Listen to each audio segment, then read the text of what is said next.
बिस्मिल्लाहिर्रहमानिर्रहीम। अस्सलाम वालेकुम। मैं अबूशान हूँ और आप मेरा यूट्यूब चैनल देख रहे हैं। नाज़रीन कराम, गुज़श्ता 5 से 6 महीनों के दौरान जब से ये इत्तेहादी हुकूमत आई है, मुल्क का तकरीबन हर शोबा और हर फर्द इससे मुतासर हो चुका है।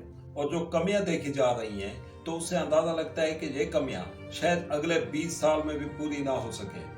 पाकिस्तान एक ज़री मुल्क है और सबसे ज़्यादा जो इसमें मुतासर है वो भी पाकिस्तान की ज़राअत है, और पाकिस्तान के किसान जो हैं वो इससे सबसे ज़्यादा मुतासर हो चुके हैं। लेकिन जो मौजूदा इत्तेहादी हुकूमत है उसकी मुल्क की मईशत या ज़राअत या दीगर कोई शोबे उनकी तरजीह नहीं है। उनकी जो तरजीहात थी वो आपने पहले दिन से आज के रोज़ तक देख रहे हैं कि अपने केसेस ख़त्म करना और मुख्तलिफ इदारों को, जैसे कि नेब हो गया, इलेक्शन कमीशन हो गया, इस तरह हर इदारे में अपनी मर्जी की इस्लाहात लाई जाएं ताकि मुस्तकबिल में ये इदारे इनको फ़ायदा दे सके।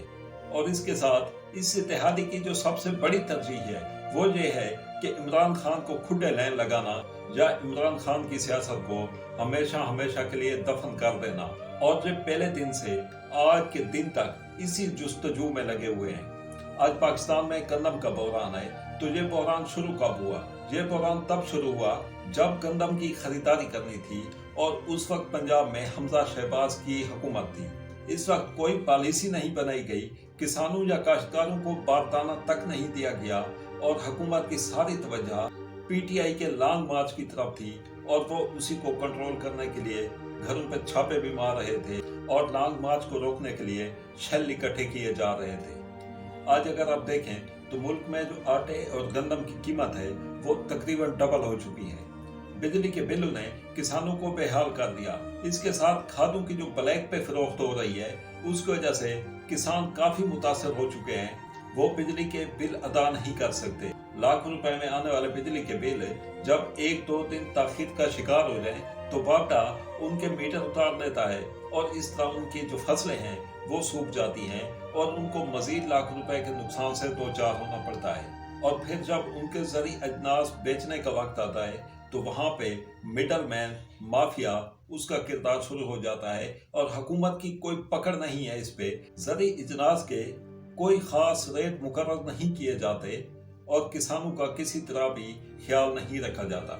जबकि पाकिस्तान की जो मईशत है उसका ज्यादातर इन्हिसार जो है वो ज़राअत पर है और पंजाब के जो किसान हैं वो गुज़श्ता 6 रोज से इस्लामाबाद में हैं और अपने मुतालबात के हक में एहतजाज कर रहे हैं। वो तकरीबन आज से 15 रोज पहले भी इस्लामाबाद आए थे, उन्होंने एहतजाज किया था और उस वक्त वफाकी हुकूमत जो है उसकी तरफ से किसानों को यकीन दिलाया गया था कि उनके सारे मुतालबात जो हैं वो पूरे हो चुके हैं। लेकिन ये एक धोखा था और इन किसानों ने कुछ दिनों बाद देखा कि इनके पेश किए गए किसी मुतालबे पर वफाकी हुकूमत की कोई तवज्जो नहीं है या उन मुतालबात को वफाकी हुकूमत कोई फोकस नहीं कर रही, जिसके बाद वो एक बार फिर इस्लामाबाद आए और जहां उनके साथ जो रवैया बरपा रखा जा रहा है वो काफी काबिल अफसोस है। गुज़श्ता रोज भी राना सनाउल्लाह ने किसानों के वफद से मुलाकात की थी, लेकिन उनके मुतालबात पूरे करने के बजाय राना सनाउल्लाह ने इन किसानों के जो रहनुमा हैं उनको धमकियां दी कि जो तैयारियां हमने इमरान खान के लिए कर रखी हैं, जो शेल और बाकी सामान जो कि हमने पीटीआई या इमरान खान के लिए इकट्ठा किया हुआ है वो आप पर हम इस्तेमाल कर देंगे। और ये सूरत हाल है कि इस मुल्क के किसान जो इस मुल्क की मईशत को चलाते हैं वो दिन रात मेहनत करते हैं और उन्हीं की मेहनत के सबब हमारी मईशत का पहिया घूमता है। किसानों की तरफ से आज 3 अक्टूबर यानी बरोज सोमवार आज की डेडलाइन दी गई थी और उसके बाद देखते हैं कि किसान अपना क्या लाए अमल इख्तियार करते हैं। वैसे हुकूमत की जो कोशिश है वो ये है कि किसान जो पुरअमन बैठे हैं वो कोई ऐसी हरकत करें, रेड जोन में आगे बढ़ें, डी चौक की तरफ जाएं या तंग होकर कोई हंगामा करें जिसके बाद उनके लिए कार्रवाई करना आसान हो जाए। और राना सनाउल्लाह साहब वो इसी कोशिश में हैं कि ये जो किसान हैं ये कोई ऐसी कार्रवाई करें या ऐसी गलती करें जिसकी बिना पर इनके खिलाफ कार्रवाई की जा सके। इस्लामाबाद में जो पंजाब के किसान एहतजाज कर रहे हैं उनके अपने मुतालबात हैं, वैसे कुछ मुतालबात या कुछ कमियां ऐसी हैं कि वो पूरे मुल्क के किसानों के लिए परेशानी का बायस बनी हुई हैं। जैसा कि आप देख लें कि मुल्क भर में इस वक्त जो खादें हैं वो ब्लैक पे फरोख्त हो रही हैं। इसके साथ جب ان کسانوں کے ذریعے اجناس بیچنے کا وقت آتا ہے تو اس وقت مڈل مین کا کردار آ جاتا ہے. شوگر مافیا انہی کسانوں کو تنگ کرتی ہے اور حکومت ان کو اپنی پکڑ میں نہیں لا سکتی. یہ جو میں بات کر رہا ہوں یہ کسانوں کے ساتھ تقریباً ہر دور میں ہوتا رہا ہے. اس کے ساتھ اگر ہم ڈیرہ اسماعیل خان کی بات کریں، ڈیرہ اسماعیل خان جو ہے وہ خیبر پختونخوا کا وحید زرعی ضلع ہے اور یہ اپنے ساتھ پورے صوبے کے ذریعے اجناس کی ضروریات کو پورا کرتا ہے. لیکن اس وقت یہاں پہ حال یہ ہے کہ ایک طرف سیلاب سے اکثر جو فصلیں ہیں وہ تباہ ہو چکی ہیں، اور جو سب سے بڑا مسئلہ ہے وہ یہ ہے کہ اس وقت سیلاب میں جو چشمہ ریڈ بینک کینال ہے، CRPC نہر، یہ ڈیرہ اسماعیل خان کی زراعت میں بنیادی کردار ادا کرتی ہے، وہ اس وقت اس سیلاب میں مکمل طور پر تباہ ہو چکی ہے. اور اس سے جو دکھائی دے رہا کہ مستقبل میں کافی مسائل پیدا ہوں گے زراعت کے حوالے سے. ڈیرہ اسماعیل خان کے لوگوں کا زیادہ تر انحصار بھی زراعت ہے، اور چشمہ ریڈ بینک کینال جو ہے، یہ نہر جو ہے، یہ تقریباً 29 لاکھ کینال ایریا کو سیراب کرتی ہے. اس کے ساتھ یہ جو نہر ہے CRPC، یہ صوبہ پنجاب کے ڈیرہ غازی خان، اس کی تحصیل تونسا کے کافی سارے ایریا کو سیراب کرتی ہے. تو یہ ہے کہ اس وقت جو پوزیشن نظر آ رہی ہے وہ یہ کہ وفاقی حکومت اس نہر کی مرمت یا اس کی دوبارہ تعمیر کی طرف کوئی توجہ نہیں دے رہی ہے. صوبائی حکومت خیبر پختونخوا نے اس نہر کی تعمیر اور مرمت کے لیے اپنی طرف سے جو ہے وہ 10 کروڑ روپے کی گرانٹ دی ہے، لیکن یہ ناکافی ہے، اور ایک اندازے کے مطابق CRPC کی مکمل بحالی کے لیے تقریباً 2 ارب روپے کی ضرورت ہے. اور یہ 2 ارب روپے کیسے پورے ہوں گے؟ فی الوقت تو اس کے کوئی امکان دکھائی نہیں دیتے.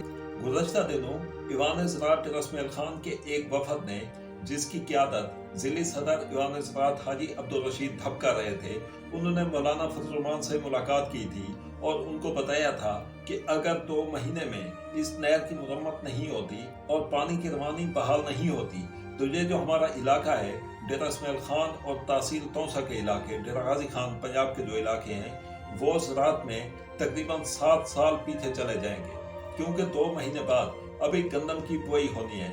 اس کے ساتھ جو گنا ہے اس کو اگر 2 مہینے تک پانی نہ ملا تو اس کی جو جڑ ہے، جس کو منڈی بھی کہتے ہیں، وہ ختم ہو جائے گی. اور یہ گنے کی جو جڑ ہوتی ہے یہ ایک بار بجائی کے بعد تقریباً 5 سال تک فصل اس سے چلتی ہے، اور جب یہ جڑ ختم ہو جائے گی یا جو منڈی ہے وہ ختم ہو جائے گی تو یہ 5 سال کے لیے یہ جو گنے کی فصل ہے یہ بھی ختم ہو جائے گی، اور اس مرض میں کاشتکاروں کو اربوں روپے کا نقصان ہوگا. اور اس کے ساتھ اگلے برسوں کے لیے بھی گندم کا بحران پیدا ہو جائے گا. اور اگر حکومتوں کی تیزی یا وقت کو دیکھا جائے تو CRPC جو نہر ہے یہ 2010 کے سیلاب میں بھی 1-2 جگہ پر کریک یا متاثر ہو چکی تھی، جس کی مرمت کے لیے ہر حکومت کو اپیل کی گئی. تو 12 سال بعد بھی CRPC کا وہ حصہ جو کریک ہوا تھا یا متاثر ہوا تھا اس کی مرمت بھی نہیں ہو سکی. تو اس بار جو حالات ہیں وہ پہلے سے بھی زیادہ کشیدہ ہیں، اور نہیں لگتا کہ اس پوزیشن میں جس پوزیشن میں وفاقی حکومت اس وقت چل رہی ہے کہ وہ اس نہر کی طرف توجہ دے یا اس کی مرمت یا بحالی جو ہے وہ جلدی ممکن ہو سکے. دیکھیں پنجاب جو ہے وہ نون لیگ کا گڑھ ہے، اور اس وقت پنجاب کے جو کاشتکار ہیں وہ اسلام آباد میں دھرنا دے کر بیٹھے ہوئے ہیں. جب نون لیگ حکومت اپنے گڑھ کو، اپنے گھر کو اور اپنے گھر کے کسانوں کو ریلیف نہیں دے رہی تو وہ ڈیرہ اسماعیل خان کی طرف کیا توجہ دے گی؟ اور اس کے ساتھ جو ڈیرہ اسماعیل خان کے مقامی نمائندے ہیں ان کی بھی کوئی خاص توجہ نظر نہیں آ رہی، یا وہ بھی سنجیدہ نظر نہیں آ رہے. اور میں نے جو اندازہ بتایا ہے کہ اگر CRPC نہر کی مرمت جو ہے یہ 2 مہینے میں نہیں ہوتی تو ڈیرہ اسماعیل خان کی جو زراعت ہے وہ 7 سال پیچھے چلی جائے گی. اور 2 مہینے کے بعد بھی اگر اس کی مرمت نہیں آتی، یہ معاملہ چلا جاتا ہے 5-6 مہینے تک، تو اس کے نقصان کا اندازہ لگانا بھی کافی مشکل ہے. اور ڈیرہ اسماعیل خان کے کاشتکار بھی ایک بڑے احتجاج کے لیے سوچ رہے ہیں. اس کی بھی کچھ اطلاعات آ رہی ہیں، اور میرے خیال میں CRPC کی جو مرمت ہے وہ بڑے احتجاج یا اس کے بغیر جو ہے وہ ممکن نہیں ہے. اور ڈیرہ اسماعیل خان کے کاشتکاروں کو متحد ہو کر بر وقت اس کے لیے اقدامات کرنا چاہیے. بصورت دیگر ڈیرہ اسماعیل خان کی جو زراعت ہے وہ بہت پیچھے چلی جائے گی. اپنا خیال رکھیے گا. اللہ حافظ. پاکستان زندہ باد.